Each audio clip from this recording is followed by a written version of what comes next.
Hi, welcome back to the Jeepster build. I mentioned in the past few videos I've been planning on doing something here for the gas cap. The original gas cap just had a rubber grommet right here. The gas tank tube kind of came out on an angle. In fact, here's a picture of one. And then you put your gas cap on top. It looks okay. I mean, it fits for the era that this Jeepster was originally built. But as a little hot rod project, I wanted to do something a little nicer, and I wanted to be able to put a locking gas cap on it. So, in doing a lot of research, trying to find something that was out there, I thought about maybe doing a door. You can do a metal door. I looked at a lot of those, and the way this structure is all built, it would be a whole lot of work to actually build a door in here without doing some major modifications to the inner structure. And I'll show you that here in a minute, because I still ended up having to modify it a little bit. Because when I put in this gas tank, the original gas tank, 15 gallons, it was a metal gas tank, and that tube, filler tube, came straight out of the gas tank. Well, because I'm running a V8 in this thing instead of a 4-cylinder, I wanted to be able to put more than 15 gallons of gas in it. Because I'm going fuel injected, I wanted to have some kind of a sump in there for the fuel injection so that it doesn't get starved for fuel when it's pulling fuel out in a high volume to feed a high performance motor. So I found Tanks Inc.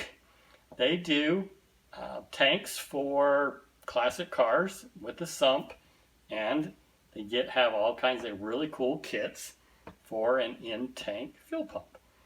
So I bought what looked like would probably be the best fit for this tank that was actually created for, I think it's a 52 Chevy.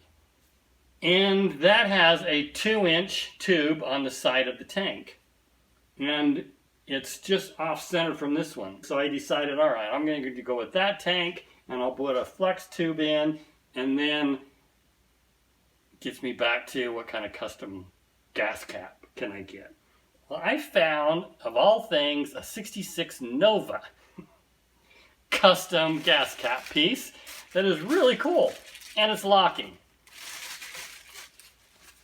And on top of that, it's beveled so that it is almost flush mount. You can get these in a brushed aluminum, billet aluminum, or in black. And the black really fits in with what I'm planning on doing with this car. And that was a perfect fit to go over that hole. So what I did is I was able to get in with a pair of pliers just a little bit around the edge and just kind of dimple this edge in. And I had to just keep working it. Well, it was really difficult to do here and all around the top because it's double wall and it's spot welded right here. And I'll show you the inside as to why they did that. So it was a matter of getting behind there, and it's tight.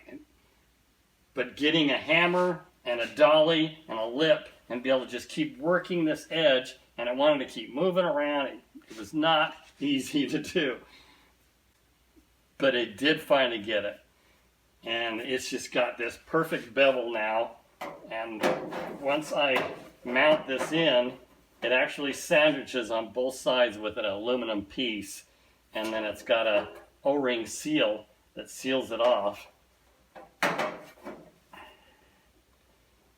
And it just has a really nice finish. It's not completely just flush, but with the detail, the silver screws, and this cool little opening that actually locks. It's got a little key lock in it. I'm really excited about this one. So in order to get the hose down through, I mean, there's not much space between the frame and the double wall structure of the body here. I got a flex hose that ended up working out. So how this works, The way this was designed for the original Nova is all you had to do was drill these holes. And this beveling actually fits right on the panel, the stock panel of the Chevrolet Nova. Well, by beveling this panel, I can get that countersink, and then this mounts to the inside. This piece then slides through on the outside, and you run your screws through, and then it's just sandwiched right on that flange. And then this hose, it slides in and clamps on. So it's pretty cool. And there's the little keyway where you can put a key in and lock it. And it just really has a nice finish. So this is what I ended up having to do. This hump originally was where the original tube just came through, and as I was saying, there was very little access to be able to run this hose, and trying to get this hose routed through and trying to get this top piece, this piece mounts to the outside filler cap. I was just really struggling to get all of it in here to work. I've got a vent tube that goes to the top of the tank, and then this piece has got to be routed between the frame rail and the tank, and then up and over and back out again. So what I finally decided to do is just cut the top of this off, give me plenty of access. Then I built me a whole new cover that will cover this all up, and I'll be able to put a sealer, a wet seal, all around here like a caulking, and then use metal screws and screw this in place and seal it off from the outside elements being able to creep back in. And then I'll still have an access panel where I can take this off, because I will then end up having to put hose clamps. So if I ever have to do any gas tank service, it just really made things easier. Just cut the top of this off and feed this through. And on here, this is where my vent tube will actually go in place, and then it'll be vented too. And now I can put my cover on it and seal it up.